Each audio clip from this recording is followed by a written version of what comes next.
Bonsoir à toutes et à tous, soyez les bienvenus sur Monaco Info, installez-vous confortablement. J'espère que vous avez passé un excellent Noël. Voici les titres qui seront développés dans cette édition. Les commerçants situés sur les plages du Larvoto sont désormais ouverts toute l'année et d'autres commerces vont d'ailleurs voir le jour prochainement.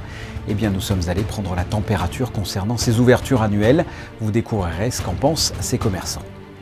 Le Blue Jean du Monte Carlo Bay se transforme pour l'hiver en chalet, ambiance forestière et chocolat chaud. Nous poursuivrons notre tour d'horizon de Noël du côté du Carré d'Or.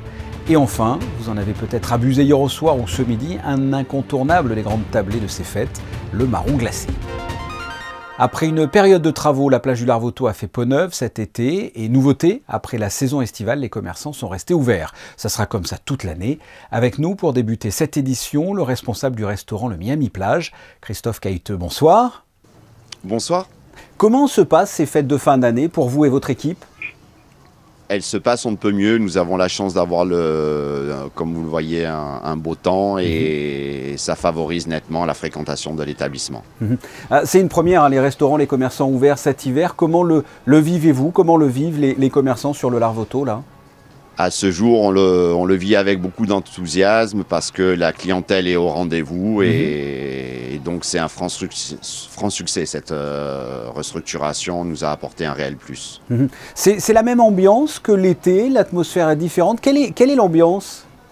Je dirais qu'elle est plus détendue. Voilà, nous, au niveau professionnel, on a quand même moins le rush, moins la pression, moins le désir d'être rapide. Voilà, à titre personnel, on le vit très détendu. On va dire, on est très détendu et on apprécie aussi finalement ce cadre qui est magnifique.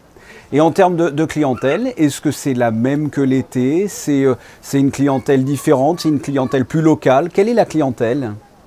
Je dirais qu'elle est essentiellement constituée de résidents.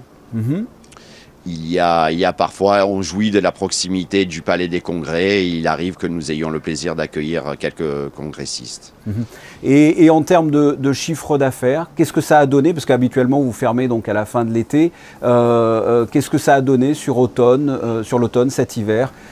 C'est intéressant pour les commerçants ? Notre crainte, c'était effectivement de pas être rentable. À ce jour, avec le beau temps au rendez-vous, on reconnaît que c'est une opération qui se solde par un succès. Et au niveau là, de ces fêtes de fin d'année, vous faites quelque chose ? Les commerçants font des activités particulières là, pour Noël ou pas du tout ?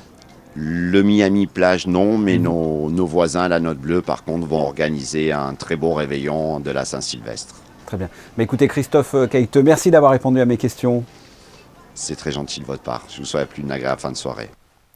C'était le témoignage du responsable du restaurant Le Miami. Qu'en est-il des autres commerçants concernant cette ouverture toute l'année sur les plages du Larvoto ? Reportage de Christine Datomel et Lionel Bernardi. Déjeuner au soleil ou même pour certains dîner au bord de l'eau, c'est ce que vous proposent les restaurateurs du Larvoto cet hiver. Une première pour Monaco qui ne voyait ses établissements de bouche ouverts habituellement que lors de la saison estivale. Et pour ce faire, les commerçants ont dû adapter leur carte. Alors nous, on a forcément changé la carte, essayé de travailler des petits produits de saison, voilà, caractère hivernaux. Proposer également des petites formules business lunch. En ce moment, on travaille risotto donc au butternut avec des petites truffes d'hiver. On fait également des pâtes crème de chèvre avec des légumes hivernaux. On travaille petites pièces de viande, pièces de poisson. Le brunch à l'anglaise également, donc c'est-à-dire voilà, le brunch du week-end avec les œufs, saucisses, bacon et autres. Voilà, des petits produits pour des températures plus basses. Alors on travaille surtout sur une carte qui est là pour le midi et pour le soir. Une carte unique pour éviter la perte des produits. Quelque chose de sain avec des produits travaillés sur les suggestions. Chaque jour notre chef met en place des nouvelles suggestions. Bien sûr on a dû adapter parce qu'à la base on avait fait une carte pour le midi et une carte pour le soir. Et sauf que le soir il n'y a pas grand monde qui est ouvert. Nous sommes les seuls à être sur le Larvoto. Et du coup, on a hâte qu'il y ait énormément de boutiques qui ouvrent pour redynamiser ce Larvoto et pour qu'on puisse travailler avec notre carte du soir.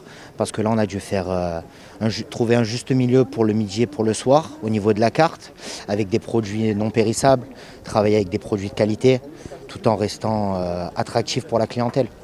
Et comme vous l'avez entendu précédemment, la Note Bleue célébrera donc la Saint-Sylvestre. Un menu gourmand sera proposé par l'établissement pour ce passage à la nouvelle année, dans le respect, bien sûr, des mesures sanitaires. Faisons un tour d'horizon de l'actualité monégasque avec Frédéric Hélion. Bonsoir Frédéric, ce n'est pas encore l'heure des vacances pour la Roca Team. Bonsoir Fabien, et non, encore 2 matchs pour les joueurs de Sacha Obradovic en cette fin d'année. Un premier rendez-vous demain, dimanche à 17 h sur le parquet de Fos-sur-Mer en Betclic Elite. 3 jours plus tard, mercredi 29, Monaco recevra le Maccabi Tel Aviv à 19 h à l'occasion de la première journée de la phase retour d'Euroleague. On passe à ce changement de réglementation concernant les déchets plastiques en principauté. Monaco poursuit sa transition écologique à partir du 1er janvier 2022. De nouvelles interdictions entreront en vigueur. Les jouets en plastique offerts dans les menus enfants, les sachets de thé en plastique non biodégradable, les emballages autour de certains fruits et légumes non transformés, ainsi que les étiquettes en plastique non compostables et biosourcées sur les fruits et légumes, tout ça sera interdit.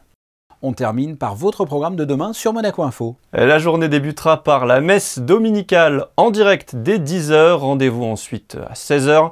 pour le 2e épisode du magazine Grand Format présenté par Sébastien Borgna.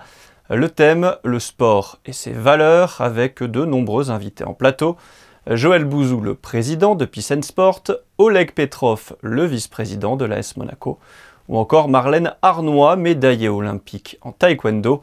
En fin de journée, 19 h dimanche, avec Yann Anthony Nogues qui recevra Jessica Sbaraglia, fondatrice de Terrae, pour évoquer nos modes de consommation. Vous êtes nombreux à avoir choisi de rester en principauté pour ces fêtes, que ce soit pour des raisons professionnelles ou familiales. Nous vous avons montré dans différents reportages que plusieurs établissements de la principauté vous proposaient de vous évader tout en restant à Monaco. C'est le cas au sein du resort Monte Carlo Bay. Alexandra Pagny et Olivier Bonello vous font découvrir les animations proposées. Ambiance feutrée d'un chalet de montagne avec vue sur la Méditerranée, mélange surprenant et pourtant si réconfortant pour fêter cette fin d'année. Le bar Le Blue Jean se transforme pour l'occasion en étoile des neiges et vous fait voyager à Chamonix ou Saint-Moritz tout en restant sur la Côte d'Azur. Donc on veut les surprendre, leur faire vivre un peu une expérience dans le monde dans lequel on vit avec toutes les contraintes.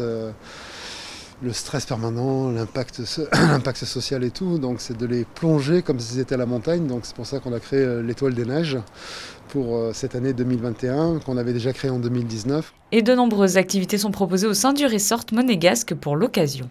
Alors, gourmand, bien sûr, on a le tea time avec tous les accompagnements, les pâtisseries de Noël avec qui on travaille, parce que vous savez qu'on a le pôle sucré avec M. Joannès qui nous crée des belles bûches, qui nous crée des belles pâtisseries de Noël. Donc là on a la vente avec des thés de Noël. Pour ceux qui sont un peu plus branchés, les bières de Noël, c'est encore différent. Le vin chaud, on fait aussi le vin chaud, on fait les crêpes, on fait les gaufres. Il y aura les barbes à papa pendant vraiment la période de Noël. Après bien sûr, je ne vais pas rentrer dans tous les détails, mais il y a tous les menus de réveillon à la fois du 24 et du 31 avec les brunchs qui aura lieu le 25 et le 1er janvier au niveau du Monte Carlo Bay. Et bien sûr l'animation sur le Blue Jean, la piscine, le spa, il y a de quoi s'amuser toute la semaine. Et bien sûr toute la principauté qui est un lieu de fête aussi, contrôlé, mais c'est un lieu de fête. En cette période où les déplacements sont encore compliqués, le Monte Carlo Bay vous propose de célébrer ses fêtes de fin d'année dans un écrin cocooning et festif à la fois, sans quitter la principauté. À savoir que cet esprit chalet se poursuit bien au-delà des fêtes de Noël. Vous pourrez profiter de cette ambiance étoile des neiges jusqu'au mois de mars. Après le Monte Carlo Bay, restons dans l'univers de la SBM, mais du côté de Monte Carlo, Frédéric Hélion et Julien Logier vous font découvrir le Carré d'Or version Noël. Un chocolat noir, on est à 32 degrés. Un chocolat au blanc, on est entre 29 et 30. Donc c'est vraiment des températures vraiment très précises. Voilà. Les années passent, mais les traditions, elles, perdurent. Peu importe l'âge, Noël reste un instant magique à célébrer en famille ou entre amis. Pendant les fêtes de fin d'année, la Société des Bains de Mer se met au diapason et propose dans ses différents établissements plusieurs activités. À l'hôtel de Paris, le chocolat est à l'honneur. Nous avons une offre chocolat dans le patio de l'hôtel, toute l'après-midi de 15h à 19h, qui se compose, vous avez voyé, des ateliers où il y a le chef Cédric Campanella qui propose un atelier chocolat. Et nous avons aussi dans le patio une serre où nous proposons des sapins, toute une offre de chocolat, de bonbons, tout ça, exécuté par Philippe Johannes et tout le pôle sucré du One. Le chocolat chaud Alain Ducasse et toutes les créations sucrées sont à découvrir à l'espace Patio jusqu'au 9 janvier. L'hôtel Hermitage proposait de son côté un goûter gourmand tous les jours du 21 au 24 décembre à la salle Belle Époque. On accueille les enfants avec leurs parents où le Père Noël leur fait le plaisir de recevoir leur liste.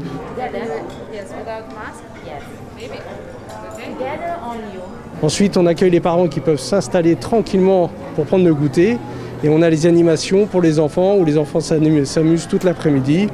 On a un atelier coloriage, on a un atelier avec des bulles, un événement pour les enfants. On peut manger des gaufres, des crêpes, du foie gras, des huîtres, sucré-salé. Les parents peuvent en profiter autant que les enfants. Pâtisserie, chocolaterie, épicerie et même sommellerie, le chalet gourmand des chefs, situé avenue de Monte-Carlo, propose un large panel de créations de grands chefs. L'idée aujourd'hui, à travers ce chalet, c'était de pouvoir choisir un plat réalisé par un des chefs de la Société des Bains de Mer. Donc une quinzaine de chefs ont réalisé des plats que l'on a mis en avant dans la boutique depuis le 18 novembre et qui sont commandables pour pouvoir manger soit du Marcel Ravin à la maison ou bien du Franck Cerruti et l'hôtel Hermitage. Enfin, tous les métiers sont représentés, y compris la boulangerie avec notre chef meilleur ouvrier de France Thomas Subrin et nos chefs pâtissiers. Le chalet gourmand des chefs est ouvert tous les jours de 10h à 19h jusqu'au 9 janvier. C'est un incontournable des grandes tablées de ces fêtes de fin d'année. Le marron glacé fait son retour, de l'historique, de la confection jusqu'à la vente. Reportage de Juliette Rappert et Serge Prémont. Selon la légende, le marron glacé remonterait à l'époque de Louis XIV qui raffolait de ses agréables gourmandises. Depuis, ce produit d'exception est consommé principalement à Noël. Ça ne se vend en général qu'en décembre. C'est là où la demande est très forte. C'est là aussi où nous sommes en saison des marrons. C'est vraiment un produit très affilié à Noël, quoi. Le marron dit de gros calibre arrive déjà confit de l'Ardèche, premier département français producteur de châtaignes. Celui-ci est donc recueilli ici, à l'Épidore, pour se faire une beauté satinée. Nous préparons à l'aide du sirop un glaçage qui est fait en ajoutant du sucre glace, tout simplement. Voilà, légèrement chauffé. Et ensuite, les marrons sont nappés et on fait sécher ce glaçage quelques minutes au four. On laisse refroidir et ensuite le marron est emballé et vendu. Pour maintenir une qualité optimale, les marrons glacés se conservent au réfrigérateur à une température comprise entre 4 et 6 degrés. C'est l'heure de consulter vos prévisions météo. À quoi peut-on s'attendre pour la journée de dimanche, Frédéric ? Encore un temps maussade, Fabien. La pluie sera présente une majeure partie de la journée. Quelques rares éclaircies sont attendues. Il fera 9 degrés le matin et 12 l'après-midi. Dimanche 26 décembre, nous célébrerons la Sainte Famille. Merci Frédéric. On se quitte avec les photos du jour. Les basketteurs de la Roca Team ont célébré Noël avec leurs épouses et leurs enfants au Yacht Club de Monaco. Des clichés pris par Manuel Vitali. Ce journal est terminé. Merci pour votre fidélité, que ce soit par le biais de votre poste de télévision ou sur nos réseaux sociaux. Vous êtes d'ailleurs toujours les bienvenus. On se retrouve ce dimanche, 20h, pour le best-of de la semaine. En attendant, nous vous souhaitons un très joyeux Noël. Portez-vous bien. Au revoir.